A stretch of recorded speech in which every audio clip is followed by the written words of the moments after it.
तार रेकर्ड से लिखा जाए माने थिले आ प्रभु यीशु एक ही सही बढ़ई नुहे जेतु जोसेफ बढ़ई कार्य करुले तेणु प्रभु यीशु ख्रीस्ट बढ़ई कार्य कर कार्य से करी से परिवार अन्य सदस्य मान जत्न से जेतु बड़ पुओ भाव में दायित्व थिला परिवार जत्न नेबा तेणु से कौन कर बढ़ई कार्य कर जत्न नौ केते वर्ष 12 वर्ष 30 वर्ष पर्यंत से नाजत रहिले और बढ़ई कार्य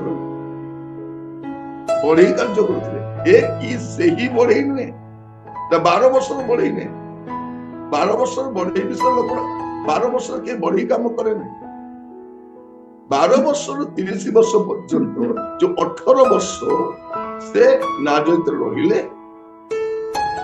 मरियम करो से जो भाई भौणी माने थिले से मानको प्रत्येक को से जत्न नेले और लोक माने ताको से एक ही सही बढ़ई नु तो ए 12 वर्ष 18 वर्ष से कोठी जाई नांती नाजत रहिले और बढ़ई कार्य कर तापरे परवर्ती विषय लुक लिखुछ लुक कंप्लीट विषय लिखुछ जेतु 12 वर्ष 18 वर्ष से बढ़ई कार्य कले और से गुडा को प्रांजल भाव रे लिखिबा आवश्यक नाही तेणु से खाली एति लिखिले गले बसीभूत होकर रहिले 12 वर्ष गले रहिले आ 30 वर्ष पर्यंत से बढ़ई कार्य करी से रहिले तापरे परवर्ती विषय लुक लिखुछथि आउ कोन हैला तापरे लुक 3 पर्व 21 पद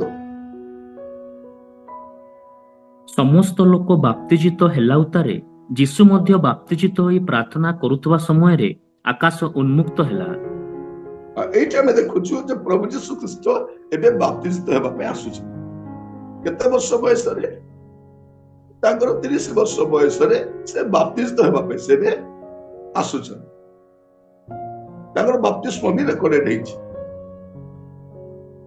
बाप्तिस्म तांकर सुन्नत भी रेकर्डेड हेछि आ तांकर बाप्तिस्म मध्य रेकर्ड करा जाइछि तापर आपण देखिबे 3 पर्व 23 पद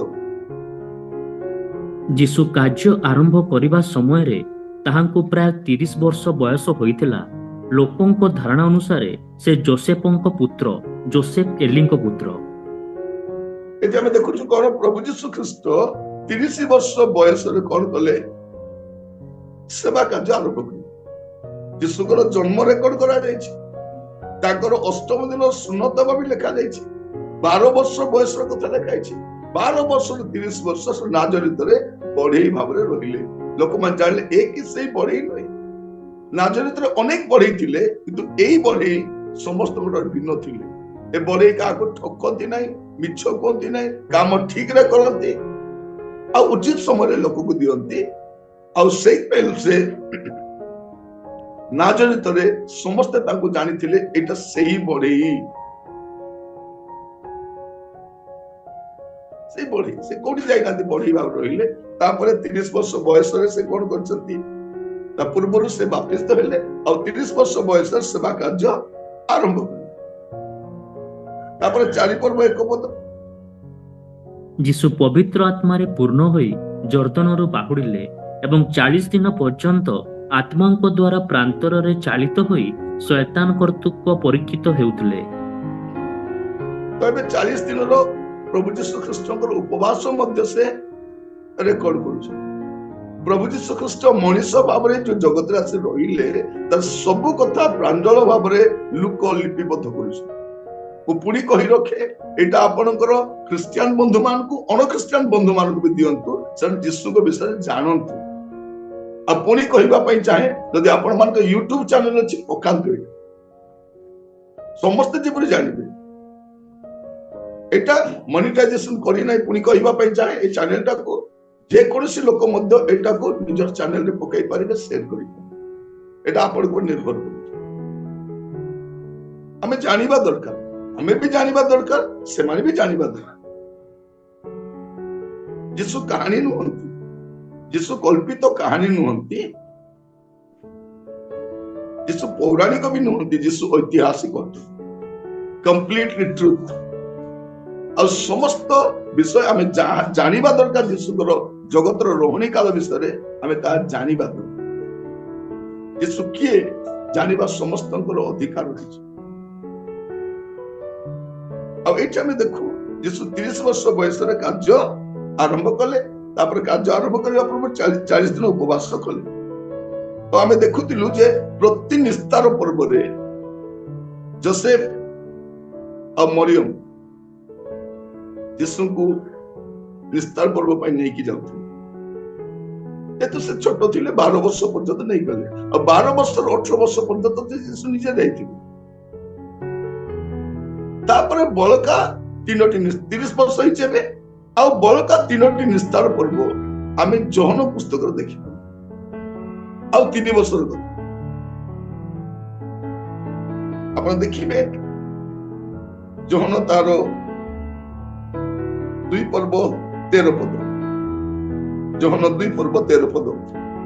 ସେତେବେଳେ ଜିହୁଦୀ ମାନଙ୍କର ନିସ୍ତାର ପର୍ବ ସନ୍ନିକଟ ହୋଇଥିଲା ଆଉ ଯୀଶୁ ଜେରୁସାଲେମକୁ ଗଲେ। ଏଇଟା ପ୍ରଭୁ ଯୀଶୁ ଖ୍ରୀଷ୍ଟଙ୍କ ସେବା କାର୍ଯ୍ୟ ଆରମ୍ଭର ପ୍ରଥମ ନିସ୍ତାର ପର୍ବ। ପ୍ରଥମ ନିସ୍ତାର ପର୍ବ। ପ୍ରଭୁ ଯୀଶୁ ଖ୍ରୀଷ୍ଟ ମଶାଙ୍କର ବ୍ୟବସ୍ଥାକୁ ସଫଳ କରିବାକୁ ଆସିଥିବାରୁ ସେ ନିସ୍ତାର ପର୍ବ ପାଳନ କରିବା ପାଇଁ ସେ ଜେରୁସାଲେମକୁ ଯାଉଛି। ପ୍ରଥମଟା ଯୋଉଟା ଆମେ ଲେଖୁଛୁ ତାର ପରବର୍ତ୍ତୀ ବୟସ 31 ବର୍ଷ ବୟସର କଥା। ସେ ନିସ୍ତାର ପର୍ବ ପାଳନ କରିବା ପାଇଁ ଜେରୁସାଲେମକୁ ଯାଉଛନ୍ତି। ପ୍ରଥମଟା ଲେଖା ଅଛି 31 ବର୍ଷ। ତାପରେ ଯୋହନ 6 ପର୍ବ ତାର 4 ପଦ। ସେତେବେଳେ ଜିହୁଦୀ ମାନଙ୍କ ନିସ୍ତାର ପର୍ବ ନିକଟବର୍ତ୍ତୀ ଥିଲା। ଏଇଟା ହଉଛି ଦ୍ୱିତୀୟ ନିସ୍ତାର ପର୍ବ, ମାନେ ଯୀଶୁ ଖ୍ରୀଷ୍ଟଙ୍କର 32 ବର୍ଷ। ଯୀଶୁ ଖ୍ରୀଷ୍ଟଙ୍କର 32 ବର୍ଷ। ମୁଁ ଆପଣଙ୍କ ତାଙ୍କର ଜନ୍ମରୁ ଏବେ 32 ବର୍ଷ ଜାଣିଛି। ଆଉ ୟା ମଧ୍ୟରେ ତାଙ୍କର ଅଜ୍ଞାତ 18 ବର୍ଷ କଥା ବି କହିଲି, ଯାହା ସେ ନାଜରିତରେ ବଢେଇ ଭାବରେ କାର୍ଯ୍ୟ କଲେ। ଏଇଟା ଆମେ ଦେଖୁଛୁ ତାଙ୍କର 32 ବର୍ଷ କଥା। ତାପରେ ଯୋହନ 11 ପର୍ବ 55 ପଦ। ଜିହୁଦୀ ମାନଙ୍କର ନିସ୍ତାର ପର୍ବ ସନ୍ନିକଟ ଥିଲା। ପୁଣି ପଲ୍ଲୀଗ୍ରାମ ଗୁଡ଼ିକରୁ ଅନେକେ ଆପଣା ଆପଣାକୁ ସୂଚୀ କରିବା ନିମନ୍ତେ ନିସ୍ତାର ପର୍ବ ପୂର୍ବେ ଜେରୁସାଲେମକୁ ଯାତ୍ରା କଲେ। 12 ପର୍ବ 1 ପଦ। ଇତିମଧ୍ୟରେ ଯୀଶୁ ନିସ୍ତାର ପର୍ବର 6 ଦିନ ପୂର୍ବରୁ ବେଥନିଆକୁ ଆସିଲେ। ଯେଉଁ ଲାଜାରଙ୍କୁ ସେ ମୃତମାନଙ୍କ ମଧ୍ୟରୁ ଉଠାଇଥିଲେ ସେ ସେହି ସ୍ଥାନରେ ଥିଲେ। 13 ପର୍ବ 1 ପଦ। ନିସ୍ତାର ପର୍ବ ହେବା ପୂର୍ବରୁ ଯୀଶୁ ଏହି ଜଗତରୁ ପିତାଙ୍କ ନିକଟକୁ ଆପଣାର ପ୍ରୟାଣ କରିବାର ସମୟ ଉପସ୍ଥିତ ଜାଣି ଜଗତରେ ଥିବା ନିଜର ଯେଉଁ ଲୋକମାନଙ୍କୁ ସେ ପ୍ରେମ କରି ଆସୁଥିଲେ ସେମାନଙ୍କ ପ୍ରତି ଚୂଡ଼ାନ୍ତ ପ୍ରେମ ପ୍ରକାଶ କଲେ। ପ୍ରଭୁ ଯୀଶୁ ଖ୍ରୀଷ୍ଟ ଜଗତରୁ ପ୍ରୟାଣ କରିବା ପୂର୍ବରୁ, ଜଗତରୁ ସେବା କାର୍ଯ୍ୟ ସମାପ୍ତ କରି ଯିବା ପୂର୍ବରୁ ଏଇଟା ତାଙ୍କର ଶେଷ ନିସ୍ତାର ପର୍ବ ଥିଲା। ୟାର ପରବର୍ତ୍ତୀ ଦିନ ପ୍ରଭୁ ଯୀଶୁ ଖ୍ରୀଷ୍ଟ କୃଷାନ୍ବିତ ହେଇଥିଲେ। ଏଇଟା ହଉଛି ତାଙ୍କର ଜୀବନ 33ତମ ନିସ୍ତାର ପର୍ବ। ତ ଆମେ ଲୁକ ଆଉ ଯୋହନ ପୁସ୍ତକରେ ପ୍ରଭୁ ଯୀଶୁ ଖ୍ରୀଷ୍ଟଙ୍କର 33 ବର୍ଷର ସମ୍ପୂର୍ଣ୍ଣ ଜଗତର ରହଣୀ କାଳର ଇତିହାସ ଆମେ ଦେଖିବା। ତ ଇତିମଧ୍ୟରେ ପ୍ରଭୁ କେତେବେଳେ ଆସିଲେ ଭାରତକୁ, କାହାଠୁ ଶିଖିବାକୁ ଗଲେ, କୋଉ ପଣ୍ଡିତଠାରୁ ଶିଖିବାକୁ ଗଲେ, ଯୀଶୁଙ୍କର ଶିକ୍ଷା କାହା ଶିକ୍ଷା ସହିତ ମିଶୁଛି, ଯୀଶୁଙ୍କର ଜୀବନ କାହାଠାରେ ମିଶୁଛି, ଯୀଶୁ ଯୋଉ ଅଲୌକିକ ଆଶ୍ଚର୍ଯ୍ୟ କର୍ମ କରିଛନ୍ତି କୋଉ ଶଙ୍କରାଚାର୍ଯ୍ୟ ବା କୋଉ ଧର୍ମଗୁରୁ ଠାରୁ ଶିକ୍ଷା ଗ୍ରହଣ କରିଛନ୍ତି, ମୃତ ମାନଙ୍କୁ କୋଉ ଶଙ୍କରାଚାର୍ଯ୍ୟ ଜୀବନ ଦେଇଥିଲେ, କିଏ ପାଣି ଉପରେ ଚାଲିଥିଲେ, କିଏ 5 ମାଛକୁ 5000 ଅଧିକ ଲୋକ ଖାଇବାକୁ ଦେଇଥିଲେ, କିଏ ଝଡକୁ ଶାନ୍ତ କରିଥିଲେ, କିଏ ପବନକୁ ଚୁପ୍ କରେଇଥିଲେ, କିଏ 4 ଦିନର ମଢାକୁ ଜୀବନ ଦେଇଥିଲେ, କିଏ ମରିକି ଉଠିଥିଲେ, କିଏ ମୃତ୍ୟୁକୁ ଜୟ କରି ସ୍ୱର୍ଗାରୋହଣ କରିଥିଲେ, ଯେ କାହାଠାରୁ ଶିଖିବେ ସେ? ପ୍ରିୟ ଭାଇ ଭଉଣୀ ମାନେ, ପ୍ରଭୁ ଯୀଶୁ ଖ୍ରୀଷ୍ଟଙ୍କୁ କାହାଠାରୁ ଶିକ୍ଷା ଗ୍ରହଣ କରିବାର ଆବଶ୍ୟକ ନାହିଁ, ସେ ନିଜେ ଈଶ୍ୱର ଥିଲେ। ଆଉ ଈଶ୍ୱରଙ୍କୁ ମଣିଷ ପାଖରେ ଶିଖିବାର ଆବଶ୍ୟକ ନାହିଁ। ମତେ ଥରେ ଜଣେ ପଚାରୁଛି, ଆଜ୍ଞା ଯୀଶୁ କାହିଁକି ସ୍କୁଲ ଯାଇନାହାନ୍ତି? କାରଣ ଭାରତର ରାଜା ମାନେ ଗୁରୁକୁଳକୁ ଯାଇଛନ୍ତି, କୌଣସି ନା କୌଣସି ଲୋକଠାରୁ ଶିକ୍ଷା ଗ୍ରହଣ କରିଛନ୍ତି। ଯୀଶୁ ଯାଇନାହାନ୍ତି କାରଣ ଯୀଶୁଙ୍କୁ ପଢେଇବା ପାଇଁ ମାଷ୍ଟର ଏକା ଜନ୍ମ ହେଇନାହାନ୍ତି। ଯେ କହିବା ମାତ୍ରେ ପୃଥିବୀ ସୃଷ୍ଟି ହେଲା, ଏ ବିଶ୍ୱ ସୃଷ୍ଟି ହେଇଛି, ସେ କାହା ପାଖକୁ ଶିଖିବାକୁ ଯିବ।